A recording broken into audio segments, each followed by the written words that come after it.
The wind was a blade against Alara's cheek, honed on 1,000 miles of barren, frozen plains.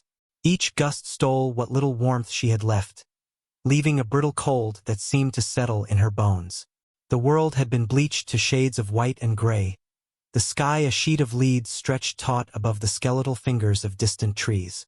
Beneath the threadbare wool of her cloak, the swell of her belly was a constant, heavy reminder of her shame, the reason she was here, walking toward nothing. The town of Harmony was a memory of slammed doors and gazes that slid away from her like water from oiled glass. They had wanted her gone, her and the sin she carried. Now the unforgiving wilderness was granting their wish.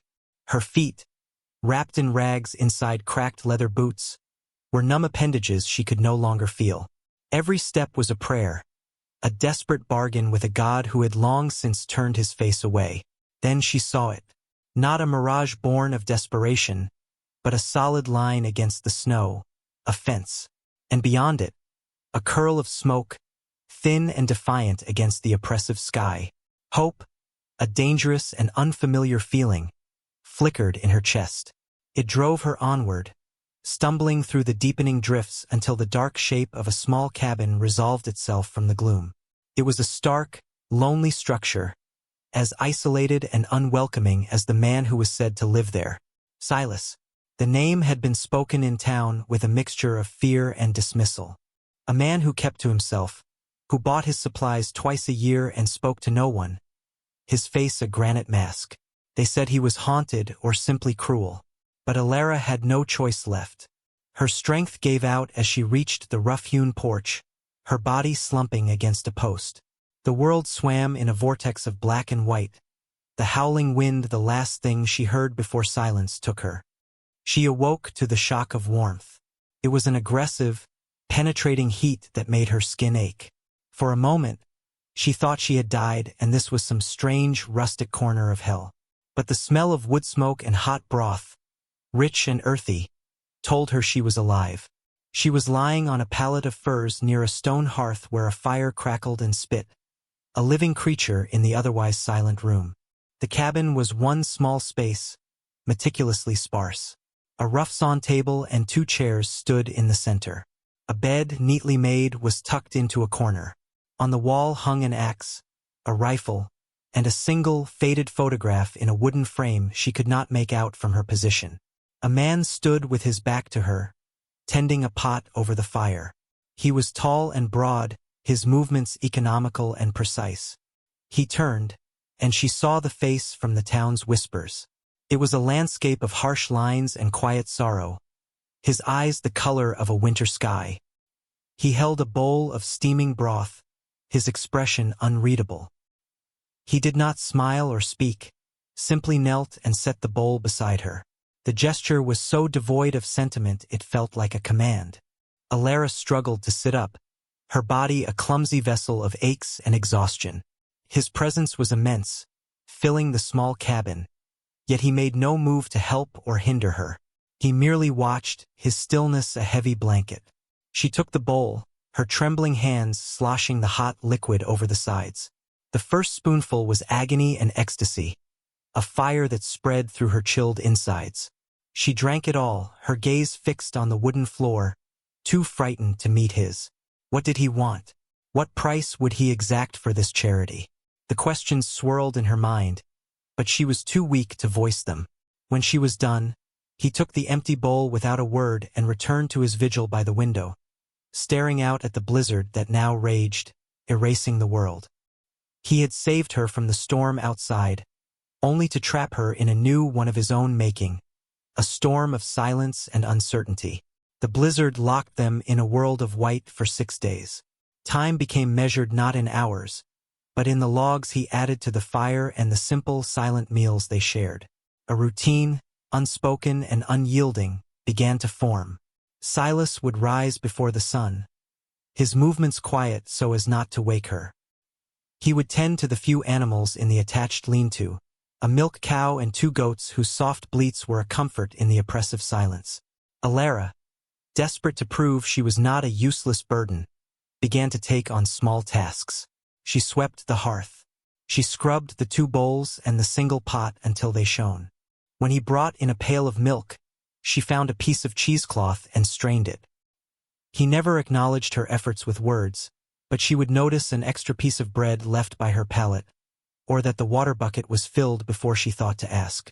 It was a language of gestures, sparse and profound. One afternoon, while he was clearing a path to the woodpile, she noticed the deep, jagged tear in the shoulder of his canvas coat. It was a wound in the fabric that mirrored the harshness of his life. Finding a small sewing kit tucked away in a crate, a remnant, she suspected, of a life before this one. She sat by the fire, her fingers stiff with cold but steady, and mended the tear with small, neat stitches. It was an insignificant act, yet it felt like the most important thing she had ever done. When he returned, stamping snow from his boots, he hung the coat on its peg. He paused, his gaze falling upon her repair. He ran a callous thumb over the lines of black thread, his expression unchanging. But his silence felt different. That evening, as he sat at the table cleaning his rifle, he spoke, his voice a low rumble that startled her. "The wood is dry." It was a simple statement of fact, yet it felt like a conversation. "Thank you," she whispered, her voice tight with disuse. He gave a slight, almost imperceptible nod, and the space between them seemed to shrink, just a little. She began to see the man, not the myth. She saw the way his hands, though rough, were gentle with the animals. She saw the deep-set grief that surfaced in his eyes when he thought she wasn't looking, a sorrow that seemed ancient and immovable. The cabin, once a cage, started to feel like a sanctuary. The land outside was a threat, the town a condemnation. But in this small, warm space, watched over by a silent, wounded man, she felt a fragile sense of peace. She was beginning to trust the quiet. The thaw came with the slow drip of melting icicles from the eaves. The sun, a pale disk in the sky, gained strength each day, turning the landscape into a muddy, pockmarked canvas. With the melting snow came a new and piercing anxiety for Alara. The path back to the world was now open. She had no money, nowhere to go. The unspoken charity of this man could not last forever. One afternoon, as she stood on the porch, breathing in the scent of damp earth and pine, she saw a rider approaching. It was not Silas, who was checking fence lines at the far end of the valley.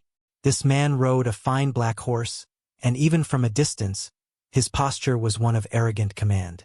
A cold dread, colder than any winter wind, washed over her. It was Jedediah. He reined his horse in, his lip curled in a sneer as he took in the rustic cabin and Alara's simple, worn dress. He did not dismount. He looked down at her as if she were something he'd scraped from his boot.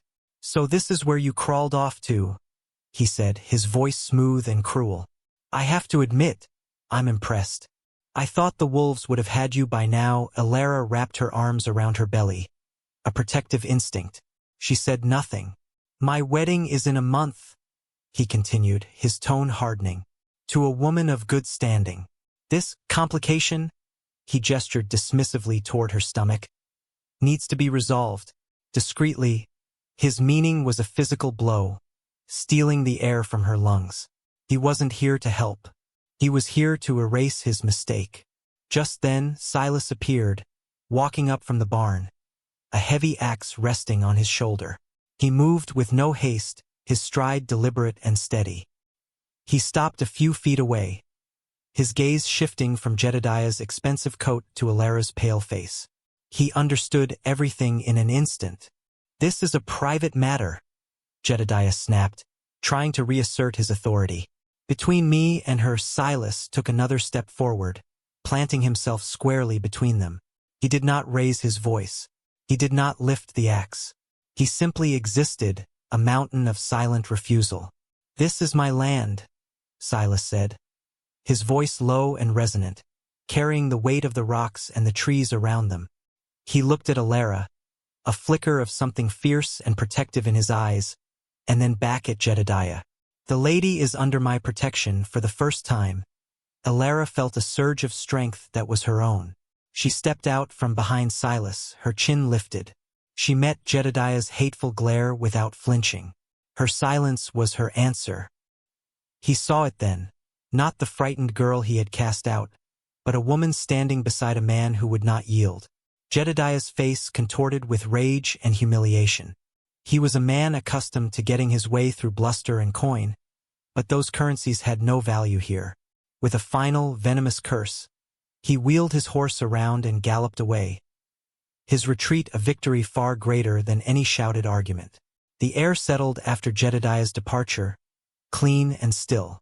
The confrontation had shattered the quiet routine, but in its place, a new, stronger silence grew, one of shared victory and unspoken allegiance. Spring arrived in earnest, breathing life back into the valley. Green shoots pushed through the matted earth, and the creek, freed from its icy prison, rushed with a joyful sound. Alara felt the life within her quicken in response, a powerful, burgeoning force that mirrored the season. The day it began, the sky was a brilliant, cloudless blue. The first pain was a deep clenching that stole her breath. Silas found her gripping the doorframe, her face beaded with sweat. All the hardness fell from his expression, replaced by a focused calm she had never seen. He led her to the pallet by the fire, his touch on her arm surprisingly gentle. He, who had spoken perhaps 100 words to her in all these months, now spoke in a low, steady murmur, his voice a lifeline in the rising tide of pain. He brought her water. He wiped her brow with a cool cloth. He was a steady, grounding presence in the storm of her body, his competence an anchor. The birth was a primal ordeal of darkness and fire, but she was not alone. When the final, desperate push was over, the cabin was filled with a new sound, the thin, powerful cry of a life just begun. He laid the swaddled infant in her arms, her son. Looking at his tiny, perfect face, Alara felt a transformation complete itself within her. The shame, the fear, the loneliness, it had all been burned away in the crucible of this moment. She was no longer a cast-off or a victim. She was a mother. She looked up at Silas, who stood silhouetted against the firelight. He was watching not her, but the baby, and on his face was an expression of such profound, unguarded wonder that it made her heart ache.